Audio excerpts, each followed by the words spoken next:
There's more cannabis sales in the United States for the first time ever in history than there is alcohol sales. I saw that. Yeah. That came out this week. Think about that. More people, yeah. But still, there's no access to banking. It's still, if you got caught in a state, you could possibly still go to jail for having a vape pen. Correct. Or an eighth in your pocket. Who was it? What's his name? Mr. Wonderful, Kevin O'Leary. You remember 3 years ago, fellas, we were down at the Miami Benzinga conference. And I remember him up on stage. The guy's like, you staying for the 2 days of cannabis stuff? He's like, nope, all psychedelics. He's like, the weed, I can't do banking. I might get arrested in the state. It's all psychedelics. That's right. I forgot about that. Yeah, so it's still... I think that it's going to be a decade before we see like the ability for you to go on a website, order 30 microdoses. Psilocybin microdose? Yeah. Wow. What do you think? You agree with that? It'll still be illegal. It'll be legal in the states that are passing laws like Oregon. You could come to a facility and stay there for 30 minutes, take it, and go about your day.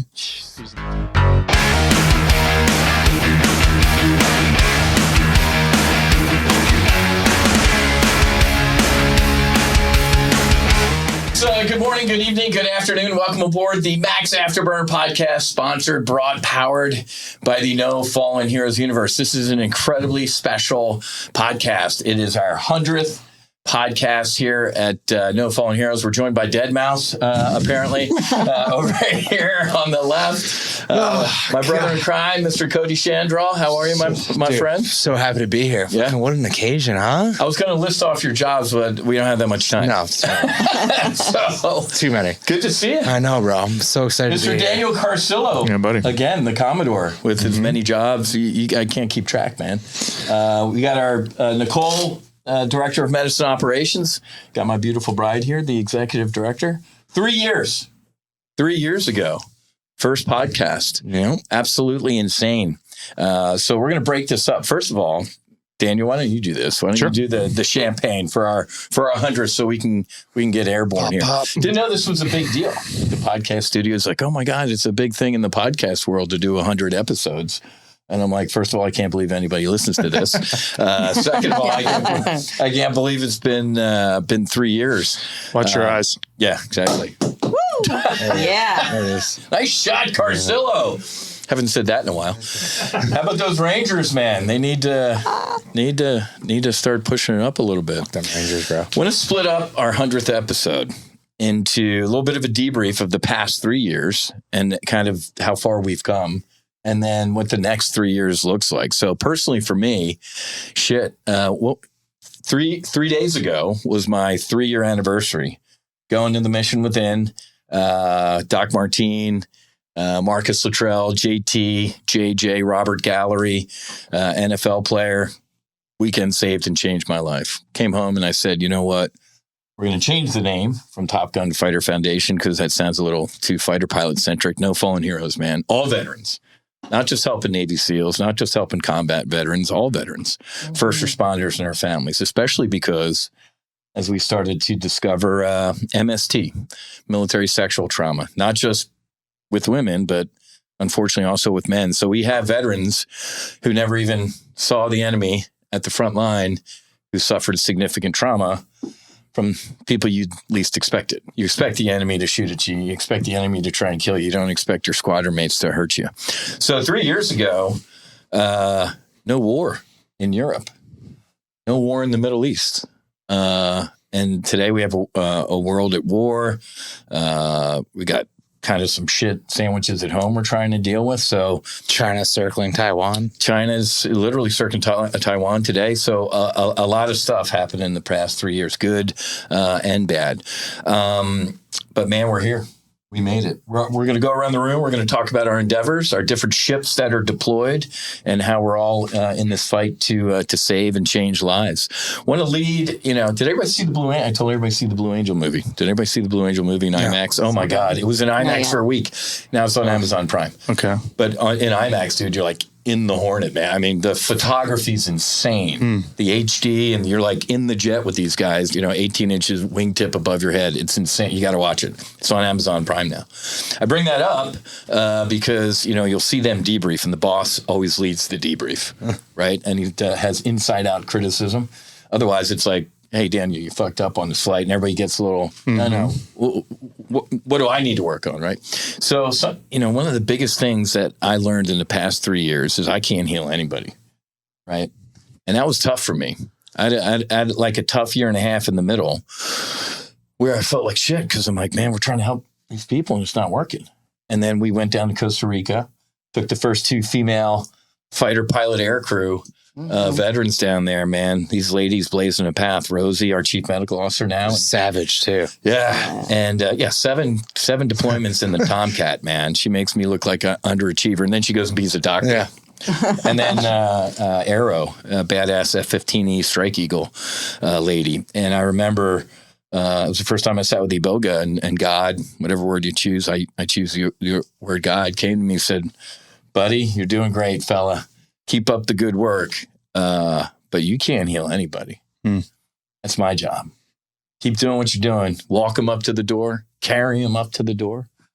But they gotta want to step through and they gotta want to do the work, especially the after work too, man. The integration. So that was the biggest thing I learned in the past 3 years in this healing space is we can't heal anybody, but we can we can prep the battlefield and lay the groundwork for that. So let's go around the room and let's give hey, Whiz, in the past 3 years since we started this podcast and all of our endeavors we're going to get into. Cody, let's start with you. What you learn? What surprised you? What can you do better? What can we do better? What's in the past 3 years? What's on your radar? A lot of things I can do better in 3 years, buddy. Well, first of all, let's cheers. Let's get everyone here. Yeah, cheers. Cheers. I love everybody. You guys are awesome. Yeah, man, Century. Now we'll get, when you guys get your 100, we'll get some 100-hour podcast patches for the flight suits. Down for that. With a couple Stanley Cups on his, man. So, all right, past 3 years, what you learn or what's a big point takeaway? I think the biggest takeaway is my expectation of talent was probably severely lacking. Expectation of talent. Yeah, I thought that the industry from the biotech side, from the actual development and how these things were going to move through the FDA. Yeah. I've been really disappointed as to some of the mistakes that were made early on. Like you look at 2019, 2020, dude, there were 238 drug companies that popped up in 24 months. Think about that. Today, I think that there's less than 100 of those left. Okay. And probably by the end of next year, there's probably going to be 50 of them left. I look back and, 2.8, almost $3 billion came into the industry. A majority of it all into drug development. All of that money went to the best 25, 50 companies. I wonder how different and, how much more progression there would be from the actual FDA side. That's number one. Well, and it's funny because the FDA, they use these terms like breakthrough therapy. I'm like, what does that mean to you, man? It's like the Biden administration saying inflation's transitory. I'm like, transitory to me does mean a year and a half to 2 years. Yeah. Breakthrough therapy, what was it? MDMA got it in like 2017. I'm like, tick, tick, tick, you know? And then I also think like the infrastructure, I mean, it's one of the reasons why we started the REIT. Like you look at where like Johnson & Johnson should have been like, that should have been the case study for this industry. Like you look, that drug was approved in 2019. There were 80 clinics across the United States offering it. Why did it take until 2024 for there to be 2,700 of them? Now it's on pace for a blockbuster drug. Like if you knew the efficacy was there, you see millions of people suffering with that indication. Why wasn't that front and center? When dialysis was approved, there were popping up dialysis centers everywhere. Hospital systems had them. So those two things, looking back, I wish that I would have probably preached a little bit more to focus on those things. And listen, I was guilty of it at Ambria. That makes sense. Like, I mean, we invested in fucking everything. Like, if it was drug delivery, if it was drug development, if it was technology, like I should have been more focused in how I was looking at the industry. But I didn't understand at the time what the challenges were going to be. And I think that was probably everybody in the space, right? Nobody knew. Correct. It was an emerging industry. How could you ever possibly know where this was going to go? Yeah. So that's good though, but we got lessons learned, man. So we're going to apply that to, to the next 3 years. That's the goal. Good. So I think those are the biggest things that I've taken away from the last couple of years. Awesome, man. Commodore. Yeah. 3 years, past 3 years, man. What you learned, with some big takeaways for the past 3 years? Past 3 years, getting into, capital markets, having a healing journey and then trying to turn that into a drug development program synthetically when it happened naturally, and then surrounding myself with a lot of sharks from the Canadian capital markets. I think that's one of the biggest reasons why a lot of these companies failed, because a lot of them were fake in a sense, just trying to capitalize on emerging industries as they did in cannabis. Leading with their wallet instead of their truth. Yeah. And, I put a stake in the ground where I kind of compartmentalized it, where I do believe in synthetic medicine. I believe that the tools that we're using right now are insufficient. I believe that's part of the reason why Spravato wasn't such a big hit, because there's headwinds that don't want this to be widely accepted right away, because we're talking about putting things into people into remission with PTSD, with eating disorders.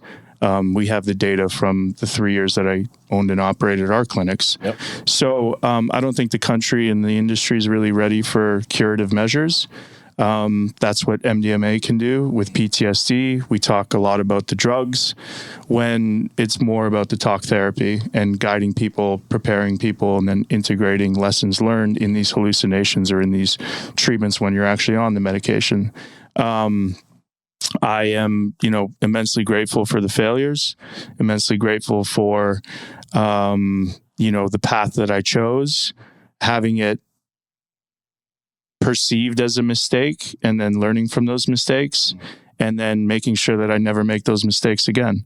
And grateful for statewide legislation, grateful for my past in, applying myself to a sport that a lot of people look up to, and having the discipline to see that through, to give me a platform to then have the skills to be able to heal myself, be my own citizen scientist, and seek out things like decriminalized pathways, which I believe in, full spectrum medicines, Measure 109, Prop 122 in Colorado. I think those are going to be really big game changers. I think a lot of people don't quite think, like, if you don't have treatment-resistant depression, it's going to be hard for you to access Compass Pathways, synthetic psilocybin, if it does get approved. So, yeah, it's an interesting industry.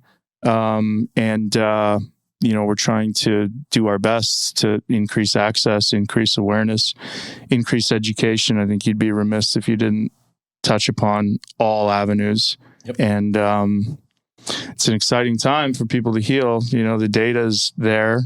The FDA pathway, thank gosh we have it, talking about breakthrough therapy designations, talking about being able to track this data and how well it works in order for people to help get them over the stigma of what we've been inundated with for the last 30 or 40 years. So it's been incredible to see the change in the American public in the past 3 years.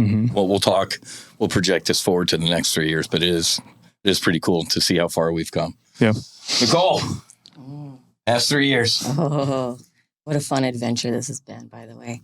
I'll see. You got your back. Yeah. That means truth for everybody, right? Okay. Yeah. Iboga in the house. Yep. So,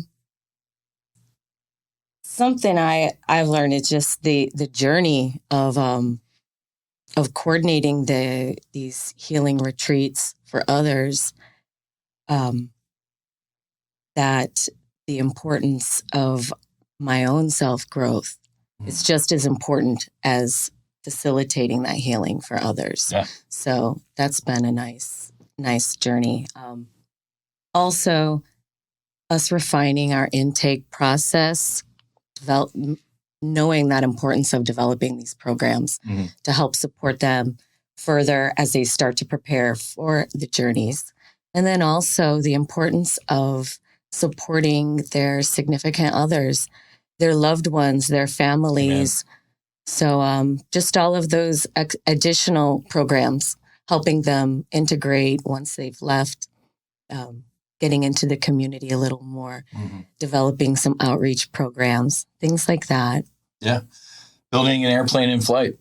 Right. And, learning definitely about the significant others, have to support that home.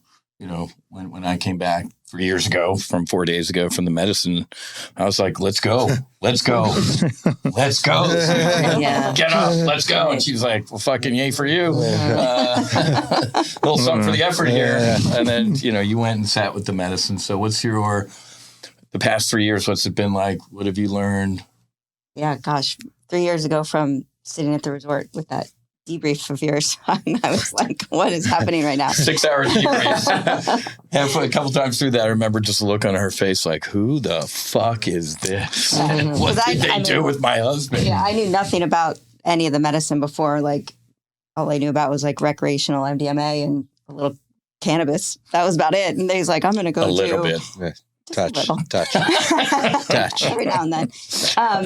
So, yeah, just learning about the medicines, just seeing your growth and change has been an honor to be at your side through all this. Mm-hmm. And all that you've done, it's pretty remarkable. And I know sometimes you sit at home and think, why am I doing this? It's not doing anything, but it really is. And I'm really proud of you. And just that learning about all the medicines.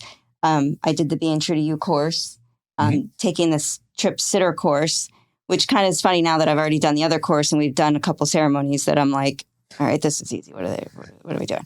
But it's interesting. It's nice to get like a little more. I feel like right now I'm like a sponge for information because I haven't actually done any of the coaching or helping out Nicole yet, but just getting more confident with the medicines and how they work and how people can heal and we can help.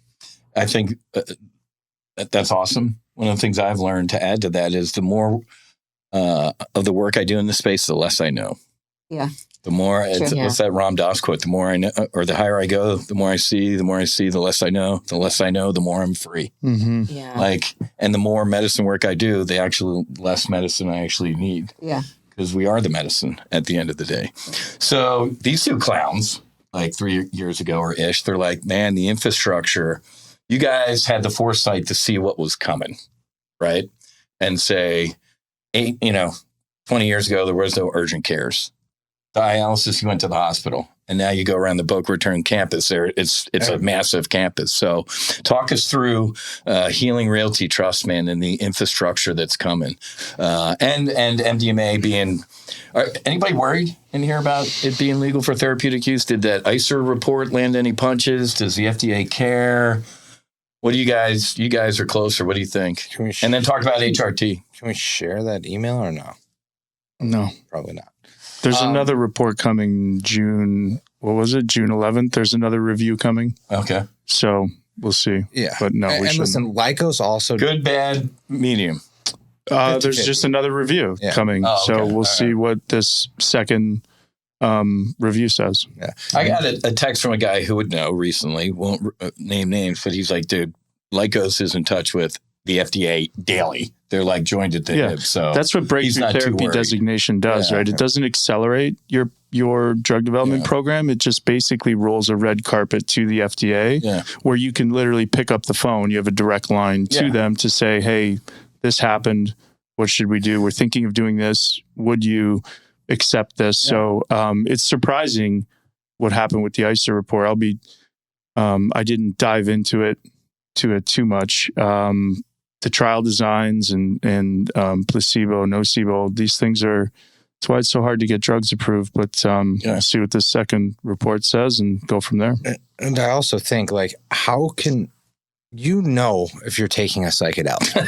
How can you possibly be in a placebo group? It's just, I mean, if they're going to use it as the basis, it's going to be very difficult for any of these medicines to move through. Sounds like Cody listened to my last podcast with two podcasts ago with Dr. Johnson, Matthew Johnson, formerly of Johns Hopkins. Mm-hmm. I'm like, dude, how do you, even if you came from the other side of Mars, you looked in the newspaper, MDMA trials, do you want to be a participant? What was his response? I didn't hear the podcast. What did he say? Didn't listen to my podcast. What the fuck? He said something very simple. Being honest. Just being honest. No, he's like, it's next to impossible to have a psychedelic naive person, Right. even if they've never done anything. Right. Oh, you're going to be in an MDMA trial. Dear Google, what is MDMA? You're going to feel euphoric and everything's great. And then Right. you go to the trial and you take a sugar pill, and an hour later, you're like, what the fuck? I know I didn't get MDMA. Okay. So with this type of stuff, he's like, it's very, very hard to get, quote, what I forget his words, psychedelic something. He's like, and then obviously the biases. I did ask him because he was joined at the hip with Roland Griffiths. And they were like Bert and Ernie and, Goose and Mav. Yeah. And he's like, Roland Griffiths started off as a, black and white type of thing. And towards the end, they interjected spirituality and stuff like that. So Dr. Johnson was good because he's like, these medicines are so good, you shouldn't have to inject any of that stuff. He's like, the room should be kind of neutral. It should be BYOB, bring your own Buddha. We shouldn't be interjecting, like, you shouldn't have a cross in there or a Buddha or stuff like that. You shouldn't lead people. Correct. And, you say it all the time, you are the medicine. Well, like when you take these medicines, you're able to face trauma. Yes, there's individuals in the room and facilitators, but when you think about psilocybin, it's very much an inward process, and you are not speaking to facilitators. You can speak to them afterwards to help them or help you understand what you saw in an altered state of consciousness and then how that applies to your life. But you're not engaging with anybody on a high dose of mushrooms. So I haven't done MDMA therapeutically. That could be different with two therapists in the room. Maybe you're actually... It sounds like you're accessing that trauma, which is PTSD, and then you're working it out in real time. But there's also 92 hours or over 90 hours of talk therapy associated with it over 12 weeks. So I think these medicines are they seem to me to be very internal. I haven't, been on iboga retreat, but ayahuasca was very similar when I did that. It's very much inward. Yep. Yeah. Let's go back to the HRT because this week we got some good news. It's funny that they think like my sister's something special. I think she's the village idiot. Yeah. It's a shocking. I think all my siblings shocking are idiots. But apparently, She's a Tom Holland of Piper Sandler said, and I'm still getting to know this industry that we're working in, that she's top 5 when it comes to REITs. In real estate. Not in New York, not in real estate. Like top 5. In the world, dude. God. How does that make you feel? She used to come in my room and scare me and turn the lights off. She's top 5 women in real estate in the world. Yeah, she's a punk. Anyway, she's like, because we went to New York, we gave an investor presentation, and it was pretty, let's not tell Kia to watch the podcast. It was pretty cool to see some of the people kind of lining up to kiss her ring. And it was it was a healing moment for me to tell my story and to have my sister standing there. It was emotional. Very emotional for me. So she's like, she's going to join our advisory board. And then not if we go public, she's like, I'll go MAX Afterburner and I'll really help you guys out. That's a big fucking deal. When was that? She was Woman of the Year for New York City. Yeah. I'm like, oh, come on, please. So talk about so it's good. So Kia, we're going to have a family affair here, but Kia's joining, but the REIT just seems like it's going to, it's humming. First mover, man. We talk about that talent thing. Well, one of the things we look at, I think us being able to set the foundation, asking you to join us, it really kind of built the idea of what it was. Putting people that can execute in place is a very important thing for the success of this. This has really gone to a different level now. When Joe came on, took over as CEO, brought some structure to the company, brought some relationships to the company that I think really kind of changed the pathway of where we're going. Originally, we were focused on all psychedelic clinics. Now it's healthcare. Yeah.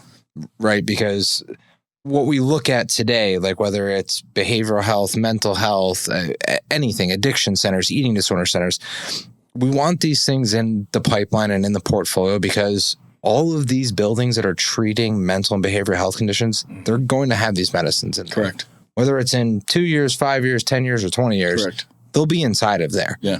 So broadening that scope. It's a buffet. Yeah. And we talked about like the early first mover advantage. Like you look at a lot of the ketamine clinics that were started from 19, like you have to remember, we have to have 3 years of operating history for us to be able to underwrite a business. Right? True. Yep. The ketamine clinics, a lot of them, number one, didn't have that long of business history, or if they did, probably weren't on great financial footing. Mm-hmm. Again, the gold rush thing, right? Like everybody was rushing to find where the gold was. And a lot of them just weren't, they weren't great operators. They're great people. They want to treat people, but just maybe weren't, doctors are great doctors. They're not great business people in a lot of the sense. But we've been lucky enough to find and partner with several of them now that want to grow and expand their footprint. And one of the things that I think kind of changed, and Dan really led this, you want the guys that didn't open up a ketamine clinic.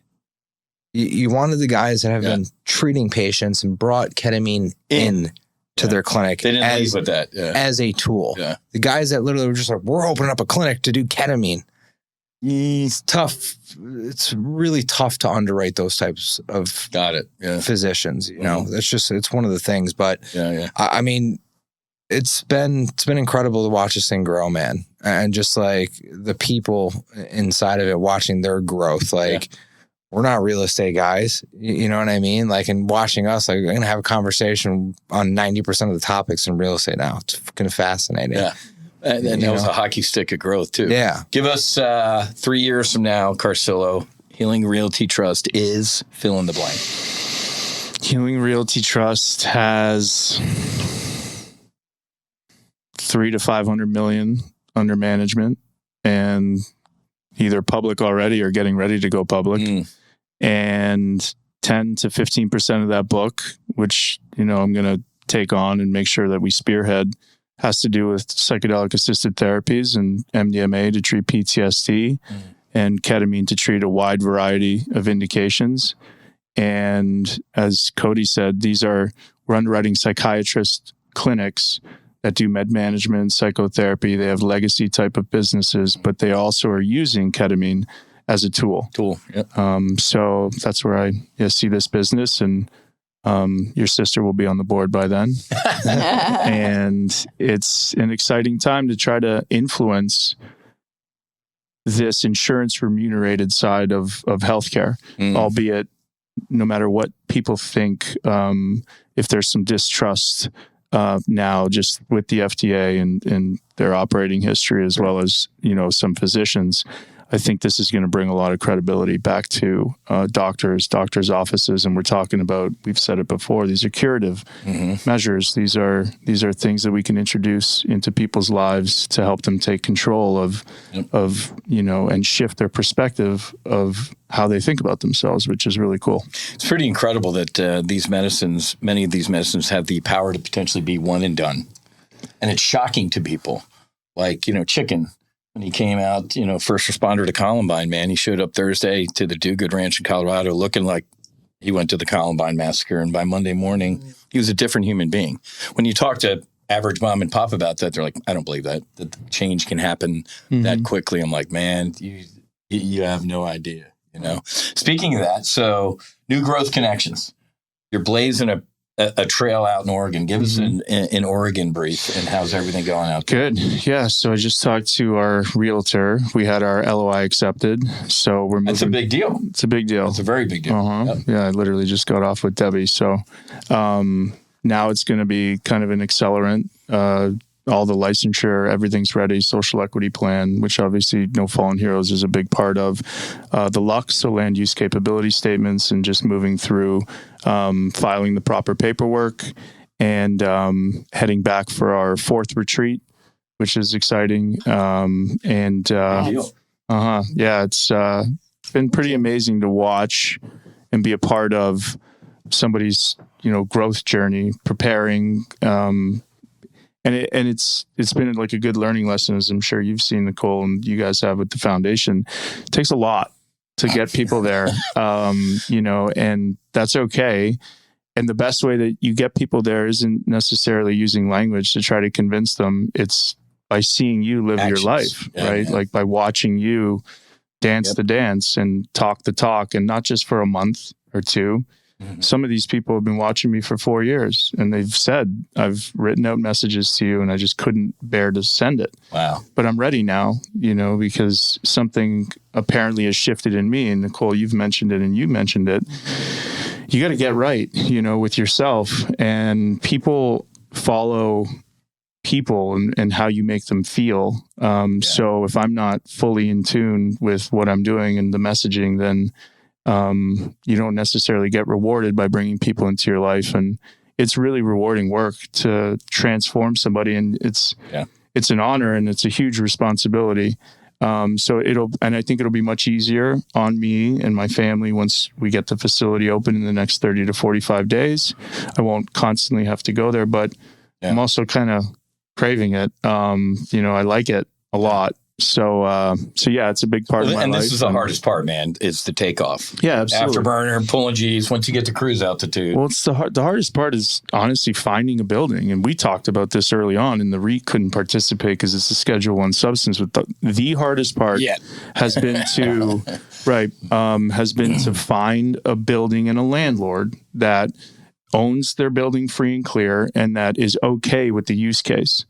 And we've been through 8 or 9 properties. You know how often I've been going there. And so you're an Oregonian at this point. And this landlord is really cool. He's an older guy. It's a building that has, 12 to 14 foot ceilings. It's all wood. It feels really warm. It's a really cool spot. And I think it's perfect for what we're about to do. Yeah. How's the demand? It seems I've heard waiting list of like thousands in Oregon and people wanting to travel to Oregon. So it's like, we've got a large list for sure. And the list grows every day with just talking about it and putting things on social media and stuff. So that's why, there's no coincidences in this life. And I made a post. What's Carcillo say? God winks. God winks. Well, there was a God wink when one of my posts on a Tuesday morning for no random reason was a reel of how I was sick and then how I got better, hit 1.8 million people. And then it forced me to basically set these retreats up because I got inundated with so many requests. And so, and it's, when you feel comfortable with what you're doing, you're in the right place at the right time. So it fills me up. And going to continue to do it. And a lot of people have told me, like, this is what you're meant to do, at least part of it. So, yeah, it's nice to be dancing the dance, so to speak. Yeah. And I think truth is truth, right? And I need to remind myself every once in a while that this medicine work isn't all sunshine and lollipops, right? Truth isn't good or bad. It just is. Right. So, because I still have my shitty days and stuff like that, but I'm not in the shitty day. I'm looking at it like, dude, if I was old me, I'd be in that shitty day. Everybody would be with me. I hear you. Shitty day, not shitty life. Look at that. And you can probably change it now, right? Like, I think there's a misconception. Like, there's still shitty days. Yeah. Of course. Well, I should correct that. There's shitty hours. Like, now I have shitty hours where I can catch myself and then change it. Yeah. Before, of course, there were shitty days. There were shitty weeks. There were shitty months. Correct. So I think those bad moments, you can shorten them. If you're in tune, if you're connected, if you're present. Correct. With, oh, wait a minute, I just yelled at my kids for no reason. There's probably something there. Oh, that's right, I didn't work out. Or, oh, that's right, I ate shitty last night. Or, and you just meditate, start finding it. Yeah. Yeah. But even that moment, you're judging this as good or bad rather than just this moment. But see what you're doing, like now you've got that deeper understanding of each moment. Like it's not necessarily bad, good. It's this. Yeah. It's learning, understanding, growth, awareness. And usually awareness is the key, right? It's like you become the silent observer. You're almost outside of your body, kind of like watching your life. Of course, you try not to, and I try not to put like too much judgment on myself, but I'm a fucking athlete, man. Like I like judging myself. Ain't nobody gonna outwork me. Yeah, man. And I'm like, listen, there's, but I am trying to be a little bit more gentle. But I'm like, there's a dog that needs to get worked, and needs to run, and so it's a fine balance for me, and I know what works for me. But yeah, it's nice to be able to be present in your own life, to be to have really strong relationships, and then also be able to change when you see yourself going down a path that's like, oh, I've been here before. Let me figure out why that is and hopefully change it. Yeah. This ain't that bad. I think one of the big gifts the medicine gave me was the ability to know I can knock the rust off. Mm-hmm. You know, because people are like, oh, you're going to do the medicine again? I'm like, again, it was like a year ago. It's not like, you know, I can tell that I got some rust buildup on and I need to go. Resharpen. Who was it? Jack Maxwell, Southie Jack. You guys met him at the Christmas party, you know, Booze Traveler guy. I use that Ultraman reference, man. This guy, he used to fly to the sun when the thing on his chest was beeping. He'd have to fly to the sun to recharge. Yeah. And he's like, I can't believe you watched Ultraman too. I'm like, that old. Nicole, next 3 years, veterans, first responders, family members, what's it look like? And or give us some of our biggest wins. Ooh. Take either one of those. I like both. Well, because you haven't talked that much, and I know you would rather be getting your teeth drilled right now. So I'm putting you on the spot. Oh, great. Okay. Yeah. Well, I mean, I just love watching everyone heal and seeing more and more loved ones get involved in the healing process. Mm-hmm. Meeting new people. I mean, look at this amazing connection. Now we're going to be heading to Oregon with Daniel. Love the Ducks. Yeah. Good football program. No, they're C's. Oh, shit. Never mind. Just hate kidding. the Ducks. What? Oregon sucks. Thanks. That's my brag. You're on the CU train? Have to be. We coming. How about looking? And seeing how our participants, the people that have healed themselves through our retreats, now watching them go on to kind of like put the ladder down. Yeah. They're spreading the word. It's this beautiful ripple effect that I'm seeing occur. It's I keep calling it, man, the world's greatest Ponzi scheme. Mm-hmm. You go heal, you put the ladder down, you come home, you want to tell everybody, man, and that's how these medicines are going to be. A couple other things going on. Still waiting for it. The No Phone Heroes extraction.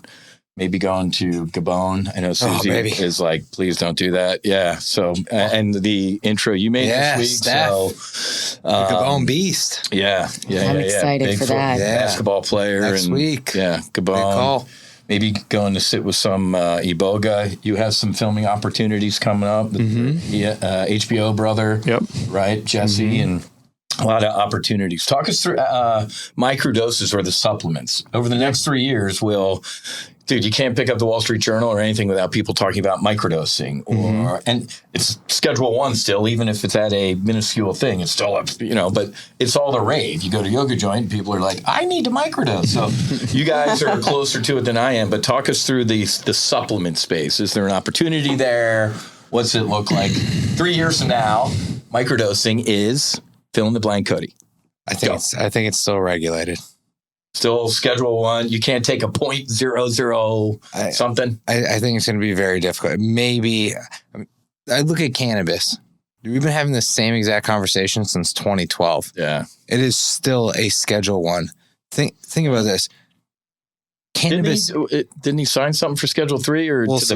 It's with DEA review right now, and then it's for public comment, and then it's with public comments. But like, you look at that.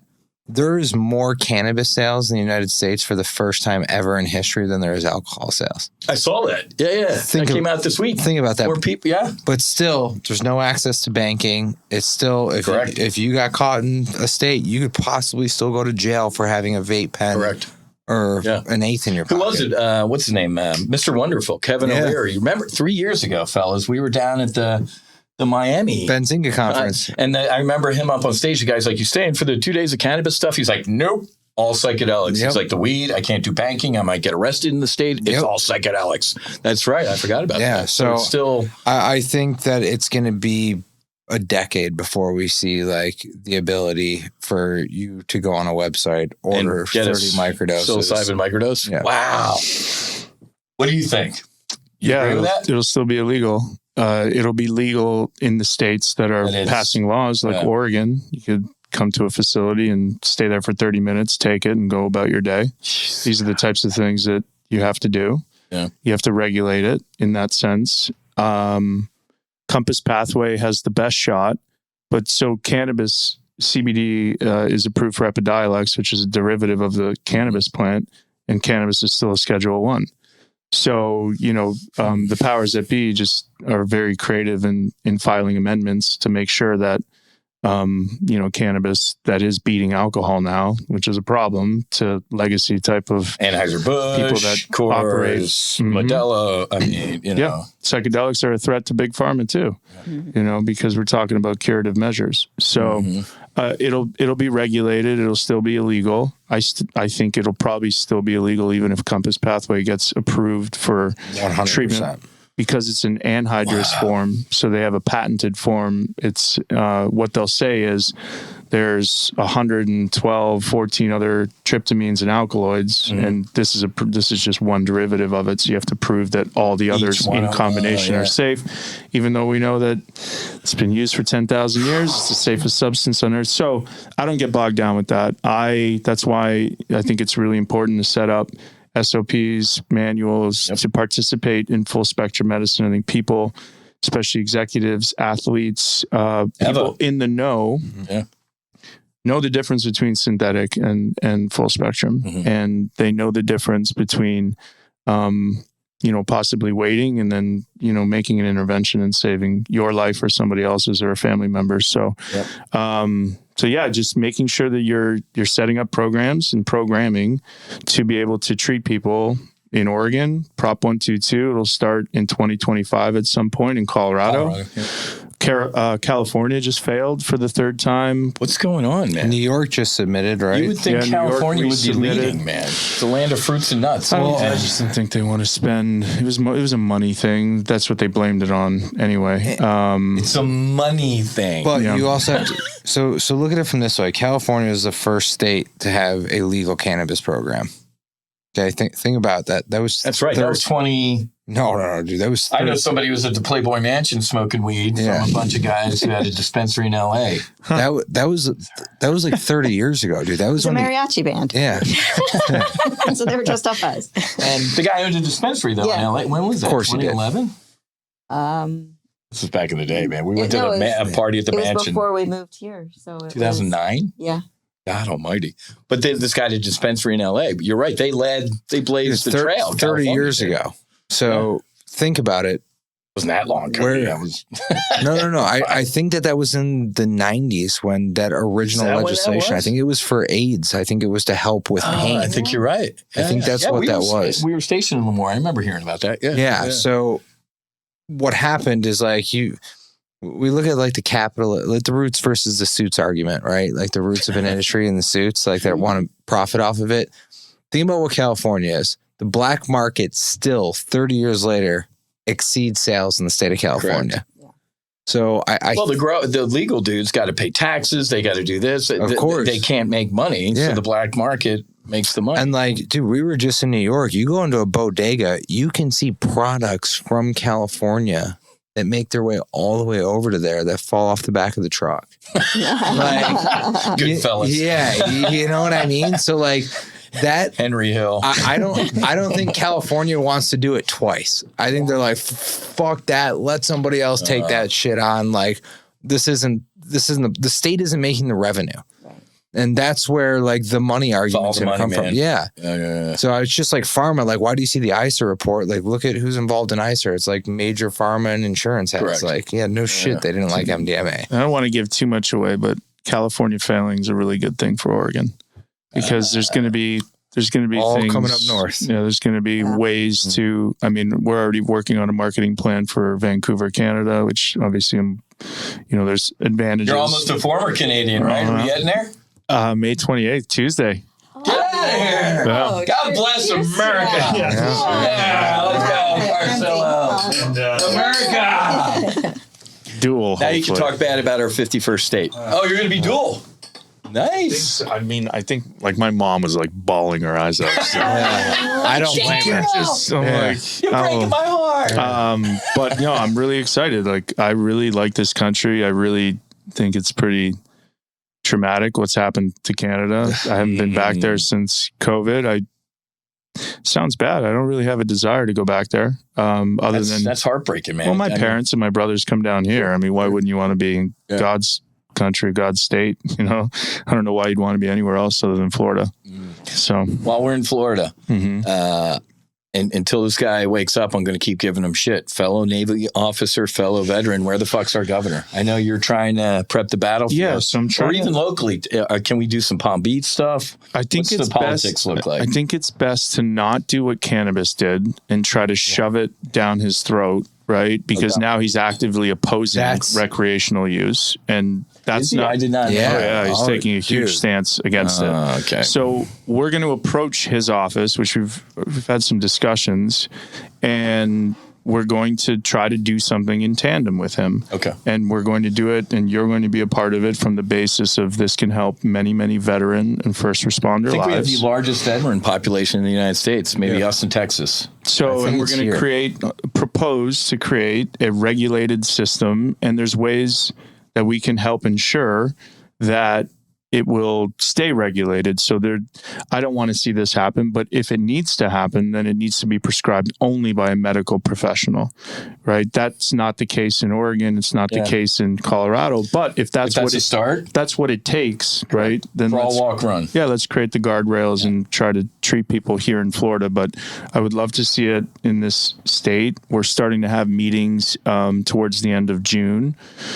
Write something, hopefully get it in front of him, and then in August, start to create awareness. Awesome. Based off of what he thinks. Like the last thing you want to do is, go start doing media and stuff and throw it in his. He doesn't. Let it be his idea. Dude, we'll hold space. And it's and then we leverage.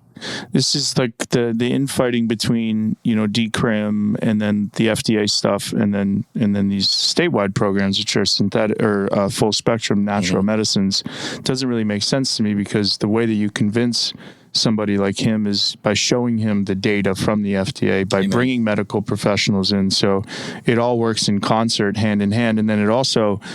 Although I believe in having access to your own consciousness and medicines that expand that. Correct. There is no decrim here because it won't work. No. And there's already a level of decrim here. You can actually, I don't know if you guys knew this, you can go and pick wild mushrooms that have grown out of dung, and those are legal. You don't have to. Did not know this. In Florida? In Florida. It was fought in a court case a while ago. There's a precedence to it, So Cole learned something today now, about this the medicine. isn't, medical device disclaimer. Listen, like, you got to know I'm your learning stuff. every day. Yeah, you got especially sitting with you guys. And you're definitely probably going to get arrested while you're holding him, but you won't be criminally charged after you get out of jail. Yeah, you got to know. But it's interesting that there's a statute like that already in existence. But yeah, you just know the man, right? And he's done amazing things. Like I love living in this. Oh yeah, It feels like its own country, to be honest with you. And it feels very free. There's things that I don't have to worry about here that I would have to worry about in a state like Illinois, which is why I moved from there, mainly with my kids and school and those types of things. And so anything that I can do, again, in service of helping people, and selfishly, like I want to see this here because I've seen the impact that it makes on one life, but then that life, what it does in the family system, in their friendship system, in the business system, like it just expands with one. Like my ceiling, it grows. And when you say that you don't think that you're doing enough, the fact that you've saved one life is enough. Yeah. It's enough. Like how many people wake up with the notion of being of service and trying to get this to more people. So you've done an amazing job, man. The world would be a much better place if everybody woke up and said, how can I be of service and help save a life? Not to bring us down, I'll take the opposite side of that. One suicide is a hand grenade. It's a generational hand grenade. Yeah.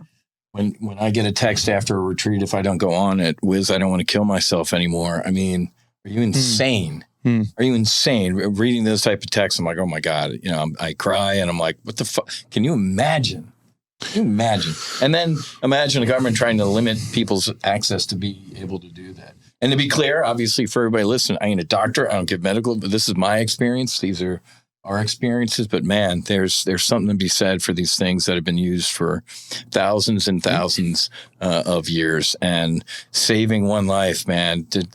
I always talk about that movie with Tom Cruise, Minority Report. He was in the Department of Pre-Crime. They went out and busted people before they committed a crime. What a great movie. We need the Department of Pre-Suicide. Scary as fuck. We need to go out and we need to grab guys and gals before they get to that edge. I mean, I don't know how many people we work with who are like, dude, I was there, or a slider who was sitting there with a gun in his mouth type of thing. It's insane. It's insane. So yeah, it's pretty cool that we're doing this. Next 3 years, Suze, give it to us. You thought you weren't going to say another Shit. I was like, look at all these smart people. I'm just like enjoying it. Talk to us about that recreational weed use that you alluded to. That wasn't me. Next 3 years, hopefully doing, Hey, real quick, before I forget, this week, our son swore in to the 100th. Yes, sir. We were just talking about that. Yeah. Yes, sir. We were just talking Congrats, about that. Matthew. Congrats, Yeah. Matt. That kid does not give up, man. Nope. He hasn't listened to me because I told him not to go in, but I said, if you go in the guard, baby. So he's 125th Fighter Wing, and that boy is putting a uniform on, so I'm very proud of him. So the next 3 Very years, proud of him. Yeah. let's one of the reasons I'm also doing this is to create a pathway for when he's a veteran that he does have a soft landing. God forbid anything happens, So I'm trying to create a better place for our veterans. So. Yeah. Next 3 years. Okay. Just, the No Fallen Heroes is able to treat more people. It's raising more money, getting more retreats, having more retreat centers. Raising money fucking sucks. Or does it? Sending people to Oregon, having that start to flow would be great because we'll be able to send more people more frequently. Clearing our list off would be great. Having Jack graduate from CU and taking over one of these things that all of us are doing. Yeah. So he's in the lead school of business. Yeah. Business school at CU, man. Nice. Yeah. Jeremy, Dr. J went to CU, his undergrad. Yeah. So we got a military kid and a business kid. So we're good. Let's go. And Keely's going on 30. She's a piece of work. Hopefully my gray hair will be gone by then. She might pass both of them. You never know. God gives you what you can handle. Clearly, he said one girl. Yeah. Out of my 2 kids, only one. I have 3. Should I Good be luck worried? with that. Dude, you're outnumbered, man. Jeez. All right. Yeah. Are there more Carcillos or Shandraws in the pipeline? Maybe. I don't even want that visual. I said pipeline. Yeah. Maybe. We'll see. You guys are having a kid on. I'll tell you in I'll tell you in a couple days for sure. Whoa. We'll see. Wow. Not for me right now. Not this cycle, anyway. Well, I love It's like we hold our breath every 20 Daniel's days. comment when your little one was just born. He was like, "I can't be shorthanded. I need a Zone. Yeah." He's like, "I'm shorthanded right now." So I think that kids are just the greatest gift to be around, to just remind you. It's funny, the psychedelics put you into like this just childlike state again, right? Where of course you still have to, focus on, paying the bills, etc. But you tend to move through life with no stress, which is what I see in my kids, which is also what makes us frustrated as parents. But it's a nice reminder. It's the greatest gift on earth, to be able to have healthy children, and a healthy family. So, and it really seems like people ain't making that decision anymore to do that. I use whatever word you choose. I choose the word God, but God gave us that ability to create life. It doesn't I think women are just, holy shit, man. They're a vessel from the spirit world to the now, the gift to be able to create life. It's the saddest thing ever, man. I talk to young kids and couples all the time. It's like, oh no, I don't know if we're gonna have kids, and it's like, what the fuck? Like, dude, look at this. They're amazing. They're just so the pure enjoyment and curiosity, and it's just the pure love, man. The unconditional love. I've seen videos of your daughter. Her eyes, man. She's just full of life. Yeah, I think the culmination of life, anyway, for me, is to see my kids have kids, and then then I'd be ready to, I'm good. It's a pretty full life. A nice, gentle transition, man. No doubt. Yeah, it really is, because you're a bridge, right? Yeah. I love my dad. We all are. Yeah, we're just kind of we're all walking each other home, man. Which it's a beautiful thing. And that's, again, well, I've taken you guys flying. You know, you don't want to hear a pilot say you have no fear of death, but I think these medicines really gave me an appreciation for that. We just kind of transition into love, light, and energy. And this was supposed to be an enjoyable experience. My second Iboga, when we're both standing there out there looking at the planet. He's like, not that God can shrug. He's like, the fuck, man, what are you guys doing? You're supposed to be love. And, you know, just, we got war, we got poverty, we got hate, come on, let's go. Let's do a little bit better. Before we shut this down. So I grew up Catholic, and like when I was like 16, 17, like religion kind of left my life. I mean, I guess for better or worse. When I did 5-MeO the last time in Ireland, I don't know what it was. In Ireland, dude. That's nice. But I had a really weird reconnection with religion. What do you think that drawback is into spirituality? So I hear it all the time from people. What do you think that is? It's your personal relationship with divine. That's what that is. That you just were covering up. It's always there. I think you just need to whatever that truth is within you that you're awakening, that you're remembering, rediscovering, reconnecting with. Yeah, it's strange thing. It's always there, though. I don't know if it was always there. It was always there. Yeah. My first Ibogaine when I was with God, and I'm like, dude, where you been? He's like, I've always right been here, and I will always be. And he kind of said, where have you been?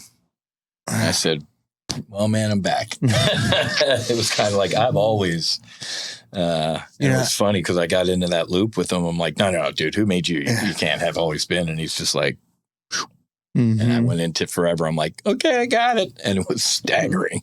I was like, man, my grandfather had passed away. My son had just been born. So I was like, maybe it's a combination of those things. But I wonder if that was just seriously just sitting there all the time and just came right back up. Knocked the fog I see off, people like on your Instagram all the time, dude. Like I noticed that's like one of the biggest fucking things that people comment about. It's so strange to me. People get so angry about it. I know. They're like, you can't see God like that. That's demon. That's the devil. I think it's because most people are looking for God outside of them. Right. Amen. And these medicines help you realize. So if I'm depressed and I come to you depressed and I'm asking you to help me, that means to me, you're coming to me disconnected. And what this medicine is going to do is it's going to connect you back to the divine, the source, the energy. I call it the person I am behind my eyes, consciousness, which is completely different than how I identify with my body. And it constantly, without fail, you can go and read all of the, that's why people come back. And even this last time I was kicking myself. It's like, why do I keep forgetting? But it is as simple as reconnecting to like an eternal, unconditional love and a feeling. And that's what we have as kids. That's why I like being around young kids. I've been questioning like the last couple of days, why can't we remember our first 3 years on this earth? Maybe we have flashes of memories, but why do we forget that? And I honestly think that, the better we are at making these decisions with our inner self and keeping these contracts and staving off what I perceive, it's different for everybody, to be bad things or the devil that take me away from connection. The more that I stay in and I'm connected, and it's hard to do, the more I'm going to get rewarded in my life. And I'm seeing it everywhere, man, for the last 2 months. It's crazy. So it's fucking awesome. So out at Psychedelic Science, Daniel turned me on to the more you give, the more you get. Tell it to who? The world. Tell it to the world. It's the truth. Yeah. The more you give, the more you get. Before I forget, because it was on my list, athletes. I know you're wired into there as a 2-time Stanley Cup champ. Talk to us about the inroads in the athlete space, professional, not only for healing, but for performance. Yeah. So, I don't think we've talked about how to use this medicine to level up. Other than just healing, we're always focused on the healing, but talk about the performance. So I guess I'll talk about it in an experience that we just had. We filmed an HBO or a follow-up to the HBO Brian Gumbel Real Sports with the same executive producer. It's not going to be on HBO, but it'll be documentary, about a bunch of different medicines. And we took 2 individuals down, one who retired from the NHL after 7 diagnosed concussions. He had 3 in 1 year, and he had debilitating headaches for the last 4 years since his retirement. And then a woman who was arguably the most famous soccer player who played for the United States. And she was just lost and can feel that she needed, again, to get reconnected. And then myself, because I felt like a little bit of a hypocrite because I had never done a high dose of mushrooms with eye shades on. And so I wanted to go, and it's very much more inward. And I think it's a much more difficult journey.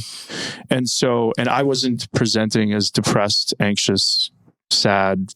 I was a little stuck in wanting to know which way to go with certain, relationships and business, and where to put my time. But these other 2 individuals were coming there with very specific things about the brain and wanting to feel better. And we all went through this journey with cameras right in our face. And, it was, an earth shattering. I'm still picking up the pieces. And language is still very hard. I'm only 14 days out, so I'm still very calm and open and still trying to figure it out. But a lot of it has to come with this connection back to what's important. And one of the things I was saying during the ceremony was, I don't understand why I just keep forgetting, just how simple it is. And then that everything's going to be provided if I do the right things. It's fine. It's always fine. Yeah. And what's the quote? Like, everything's a mess and everything's okay.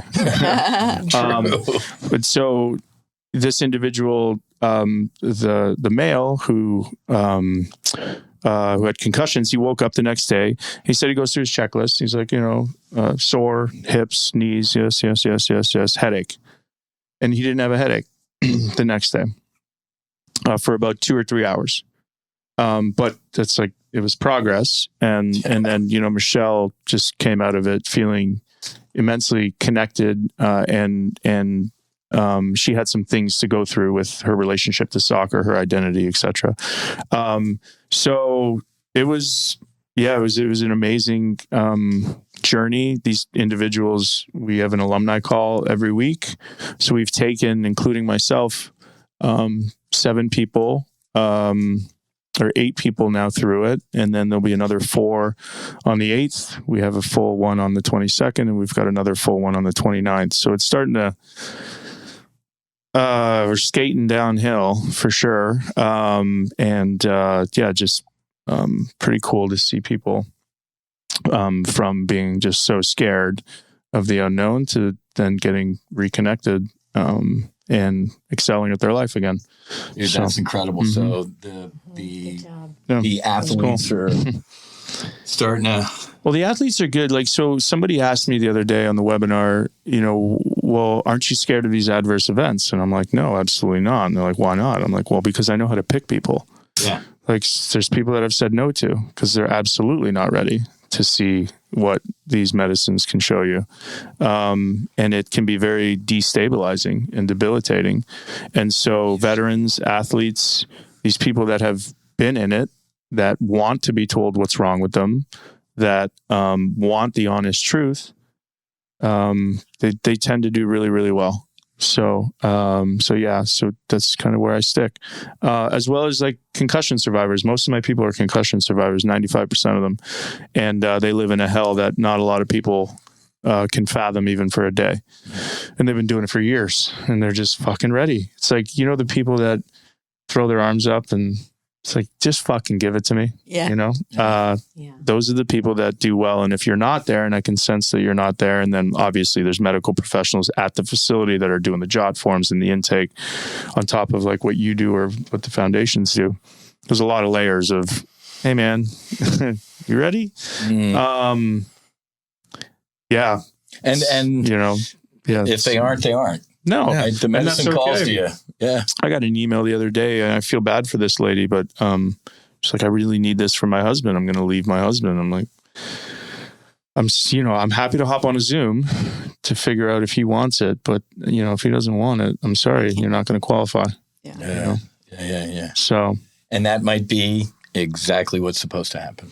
Right. So I had a sponsor in AA when I was 25, when I went in with opiates and overprescribed. And I was like, I don't know. This really isn't for me. I don't have a phenomenon of craving alcohol and all this other stuff. I don't smoke crack like these guys that I'm listening to. And he's like, all right, go do some more research. And then there's 3 ways. You're going to end up in institutions. You're gonna institutions or rehab, jail. You're gonna die, or you're gonna get better. So go ahead. Maybe I'll see you. Maybe I won't. I was like, oh fuck. When you put it like that, yeah. But that's how it is. That's how it's supposed to be. Correct. That's how I do it. Yeah. You want to get better? Great. But you're gonna see what exactly is wrong with you, and you're the problem. Yeah.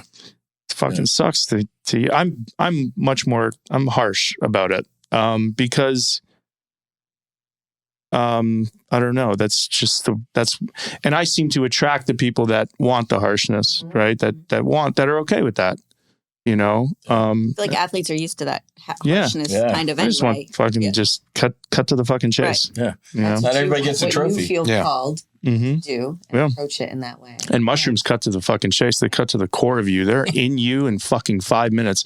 Yeah. We had the tea, so we had a tea prepared for us. I did 5 grams. These people were trying to talk me out of it for what was the 2 days. What was your Maquila Gorilla? It's called. It was. Have you ever worked with it? No. It's amazing. I grew up watching Maquila Gorilla. It's amazing. But so I was like, well, it felt like I was in it in like 2 minutes. And so I went back and listened to the song. It was 5 minutes. I was in this, 8 complete behind the person behind my eyes, the energy, the consciousness swirling around, saying hi to my brothers. And like, I can tell, and they're not passed on yet. Yeah. And I was out of my body. I didn't think about breathing. I was not present in my body until I put up the eye shades. I'm like, how long have we been in this? It feels like, the peak's kind of coming off. They're like 2 hours, 45 minutes. I'm like, 46 minutes. I was like, oh, this is some good medicine. So, but it was amazing. The things that I saw, the things that I felt, the messages that I got, that I continue to get. Still getting the downloads. Oh yeah, man. Big time. I mean, dude, it's very unclear. Like, it was such a high dose. Like, it takes a long time. Yeah. I'm still not done, but it's great because every day I wake up, I have conversations with people, and I'm like, have these realizations. It's like, I'm just so fucking connected. And it's just, it's amazing. It's amazing. I want it for everybody, but I know that that's not. Channeling is Timothy Leary, right? Put it in the water. Yeah, unbelievable strain. Unbelievable. Even this place that we went to, that I want your group to go to, there's a fucking 200 or 300 years old sequoia in the middle of fucking Portland, downtown. Yeah. The two people that own this, the buildings. He's an architectural landscaper. This fucking garden is in the middle, and he has these apartments. It feels like a portal, like, because you're able to go outside and you're still very much in it. And like these Japanese gardens, and it was just, I'm like, man, this place is like, it used to be a law office. Yeah. That looks cool. It was amazing. So yeah, the whole experience was great, and everybody had a I think the best part about the experience is the preparation, is like how nervous people are and the anxious energy. And then you learn things, right? Like I thought that, being in Ashland in the mountains, being in this beautiful scenic, I thought these guys were going to be enamored by it. And they're like, dude, we didn't give a fuck about these mountains because we were so nervous and you're very inward. You're it was beautiful. It was cool. But dude, we just wanted to get there because there's so much nervous energy leading up to it. Yeah. And you're like, look at the mountains, man. Well, so I also, and this makes me question the preparation, right? It makes me question, well, how much do you need to prepare these people? Because at the end of the day, there's no mountain fucking preparing them, right? You can, but you can't. Right. Yeah, so you could set guardrails, help them. Yeah. But so I saw that, and then I'm like, okay, I need to do this, because if I don't do it the way that I'm asking other people to do it, I feel like a fucking hypocrite. Amen. And even though I've done over 30 high dose, and doing it that way was like, wow, like complete.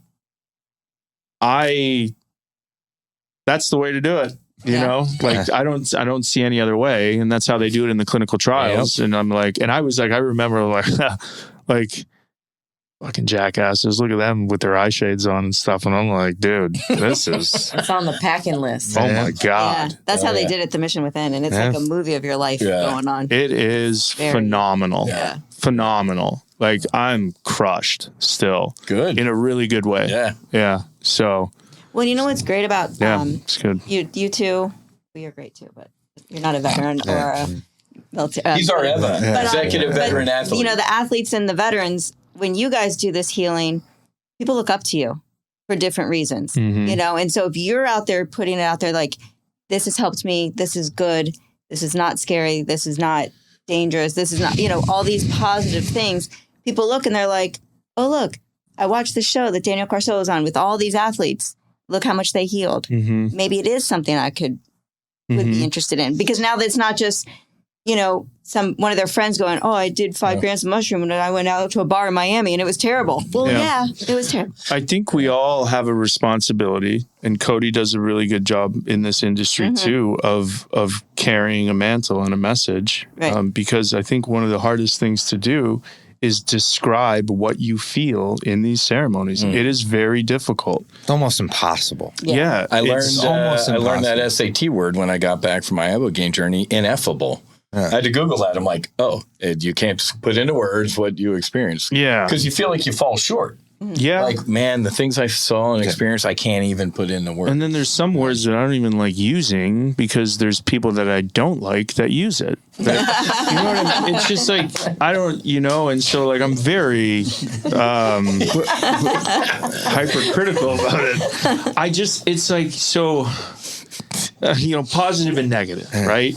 Or I can say, and I truly feel it, like it was unconditional love, but I don't fucking like saying that. I don't know why. I'm just not there yet. This guy played hockey? Oh my God. Yeah, I don't know what it is. I don't know, man. I'm just not there. And I think it's because it turns me off. So I feel like it turns other people off. Like they're just, these people that are suffering, right? These people. You want to hear that woo-woo shit? No, if I heard that, I would have never gone. I just wouldn't have, because I was in such a fucking dark place. You were in it, man.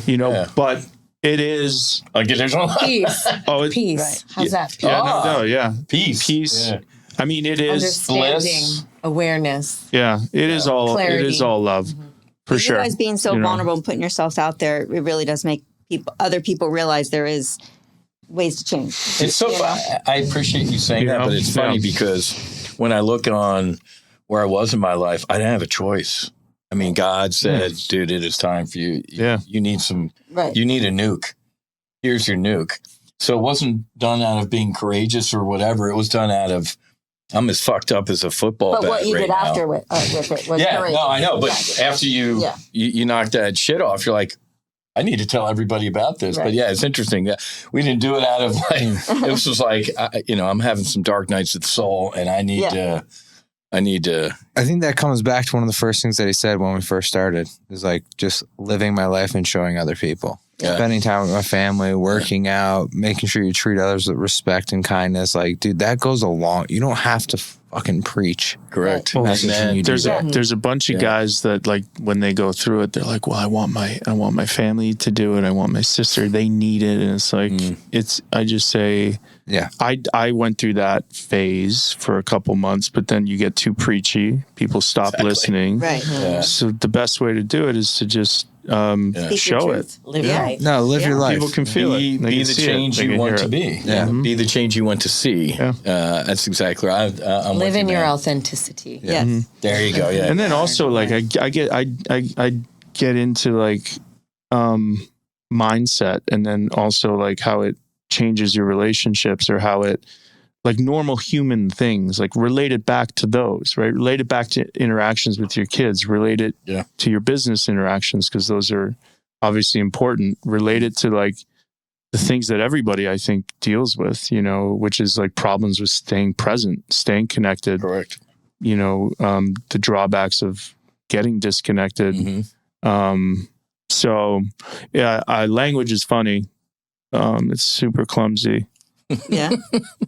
I've learned new lingo though after doing some healing work. Man, it's pretty funny. I laughed at the unconditional love thing too. I remember when we first started, reading the Mission Within manual. You must surrender. I'm like, fuck you and your surrender. Stick that up your ass. Shit, bro. And Nicole's like, oh yeah, maybe when we talk to veterans and athletes, it should be accept or like allow. I'm like, fuck surrender, man. I'm gonna die on this hill. Open up, or like, why? You know, like, I mean, Be curious. yeah, or Always. just, show them, like, okay, I don't really want to look at it. So we can all admit that we don't want to wake up, like we don't necessarily want to get, some people don't necessarily want to get better. Being in the matrix, man. It's easier. It's easier. It's Correct. comfortable. Yeah.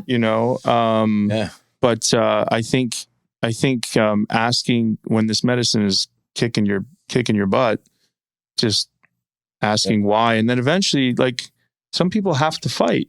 Like, there was a kid that was on the webinar last night. He's like, thank you. I went to Mexico, it was very responsibly done. He's like, but for 2 hours, I was in hell. I'm like, what happened? It's like, this sounds exactly the same as my first experience. He's like, I had this weighted vest on and I was just struggling and I couldn't get the vest off. And I'm like, well, what happened? He's like, well, eventually I just fucking gave up. I was like, fuck, I can't do this. And so I just surrendered. And then I'm like, well, what happened after that?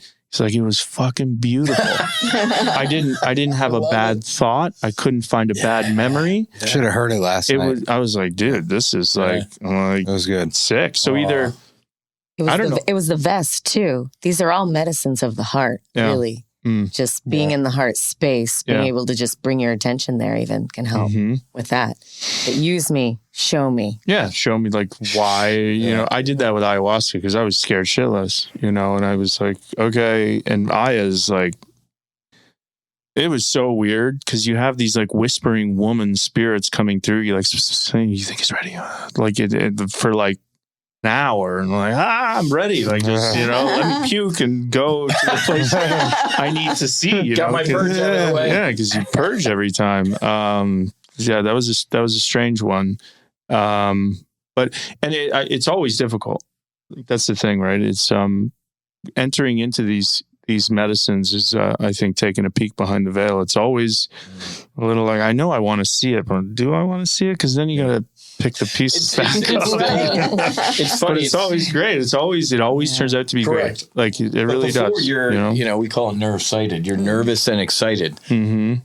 Before, but when you're in it, you're like, dude, what am I, an idiot? I knew all of this stuff. It's perfect and everything's great. And you're right. As the further you get out of the medicine, you get a little frustrated with yourself. Like, dude, I'm forgetting. Forgetting how it's supposed to be and how perfect everything is. So maybe we start getting down on ourselves with that stuff too.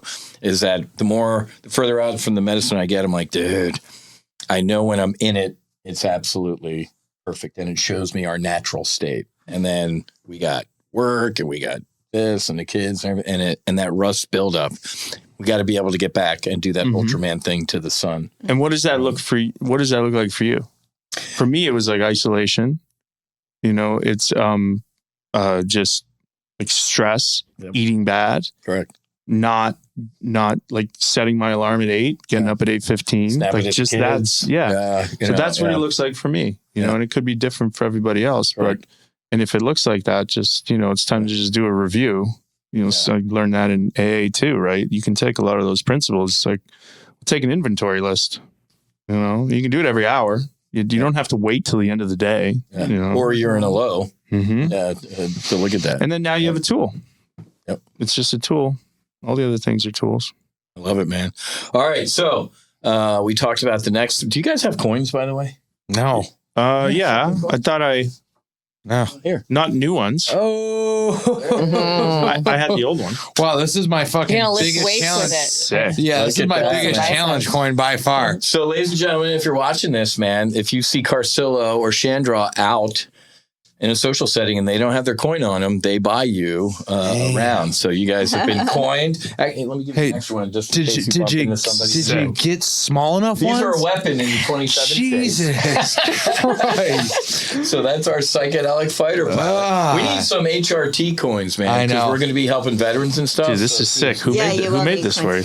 I could do. Yeah. So cool. Yeah, that's our psychedelic fighter pilot, and then on the back is all the shit I did in the Navy and all that stuff. So Awesome. we need we'll get a REIT coin too, man, because the more You work we do with veterans, you gotta earn we're that shit though. You can't just yeah. So you guys flew flew in the jet, so you get a coin, but you've also done medicine work, so that's kind of our coin. There's a guy from the UK that is he wants to come to Florida and go up with his son. So cool. He said he was looking at a flying school around here. I don't know which one it would have been. Pompano. That's what I said. Where we keep the jet. Yeah, Yeah. they have a bunch of flying schools there. Yeah. So Oh, good. keep Awesome. it posted. Yeah. Just All right, cool. let's go around the room, man. Cody, last thoughts. It was a great 3 years. We've mapped out the next 3 years. What are your final smart remarks or by the ways? Listen, my smart remarks I want everybody to take away. Spend time with your family. Spend time with Amen. your friends. Go outside. Enjoy nature. Enjoy life. It can be quick. You never know. Yeah. That's my biggest takeaway. Dude, yeah, you're right. It's a journey. It's not a destination. So enjoy the journey. Yeah. Daniel, Yeah. wait, before we leave, let's go cup predictions, baby. Oh, Let's go conference predictions and then cup now that I got you here. I mean, Panthers look pretty good. I'm gonna go Edmonton. Edmonton kind of surprised everybody last night. fucking. Yeah, no, they I was just. surprised last night. Well, their goalie's dude. playing well now too. Double which is- overtime. Yeah. Wow. So yeah, either Panthers or Oilers. My man. And then I would just implore people to be selfish and take care of yourself. If you don't do that, then you'll surely lose everything else around you. Relationships, business. Yep. So- what do we say? Put the mask on yourself first. Mhm. The cabin loses pressurization. You're not good to anybody else unless you put the mask on yourself first. Yeah. Then you can help people. Be a hero. Miss Nicole, Kelly Nicole, what do you got? Panthers. There we go. And I would say be here now. Be in the moment. Be present. Pay attention. Listen. Feel. If you're That's what I got. anxious, you're living in the future. If you're depressed, you're living in the past. That was the biggest gift I got on the medicine. There ain't no time, man. There was only now. Yeah. That 5-MeO, when I went for Chewy and the leap to hyperspace, man, I went from 0 to infinity, and it was only now. It's the gnarliest thing. Yeah. It was just, and it answered that question. I was always wondering, is my sister bored? Is my dad bored? Or my buddies bored, sitting in heaven looking at their watch like, where the fuck is our buddy? And now, nope. It's now. It was Everything. now, and it was forever, Yeah. which makes no sense to most people, but it makes sense to most of the people in this room, which is why we're all best friends. Everything we need to know is in this moment right now. That's exactly right. Mhm. Susan. Yes. What I learned on the Iboga journey a lot was like kind of back to what Daniel was saying, was take time for yourself. I used to feel like taking time for myself was being selfish and that I wasn't giving to my children as much as I should. Like I shouldn't go do this for myself because then I'm not doing this for them. Well, in hindsight, I'm not really giving them anything if I'm not taking care of myself. So take care of yourself, I think is what I got out of my last journey. I forgot when one of these guys was talking. You can talk to the medicine. Yes. Explain that real quick when that happened to you. When it was like Daniel's like, this Yeah. is pretty can be pretty heavy. What happened? Yeah. So before we went down, I had my call with Troy, and he's like, "You can talk to the medicine." I'm like, "Okay, whatever. That sounds weird. I don't know how you do that." But I was like, I put it in the back of my head apparently because I do a lot of negative self-talk. I always feel like I'm not good enough, or I'm not doing something right, or I could have done this better. And then I do the worry about the kids, like they're at school, and then I'm worried, like, are they okay? Do they need something? Like, let it go. But in the medicine and the iboga, the immediate part of the journey when the medicine started hitting was so much negative self-chatter. According to my brain, everybody was dying at home because I wasn't there. And, terrible stuff was happening. And I was just like, we're like 5 minutes into this. Like, I can't. Oh my God. Buckle up. When is the music going to change? And when is the sun coming up? Because I just started. I'm going to die. And I remembered what Troy said. And I said, oh, yeah, wait. He said I could talk to the medicine. Okay, let's see if that'll help. And I was like, okay, I need to see what I need to see. Show me. But can you be more gentle? And all of a sudden, this white face came right to me. And then it just went away. And all that self-chatter, it was like you're driving down the highway with your roof down and you have a bunch of papers in the back. Like Nicole had told me it was like that one time for her. I felt that. I felt all that negative self-chatter just went right out. And then I was able to have my journey. But it was because I had to just stop and speak to the medicine and like your vest guide it. Yeah. Once you said what? Once I accepted it, shake the snow globe. Yeah. Yeah. Nicole, I hear you say this often. What you resist persists. Mm-hmm. So the more you fight in this stuff, just kind of surrender and let go a little bit. You guys, everybody's Breathe. in here. Just breathe. Yeah. Just breathe. Everybody in here's flown in one of our fighter jets. You guys see when we're flying formation and we're really close.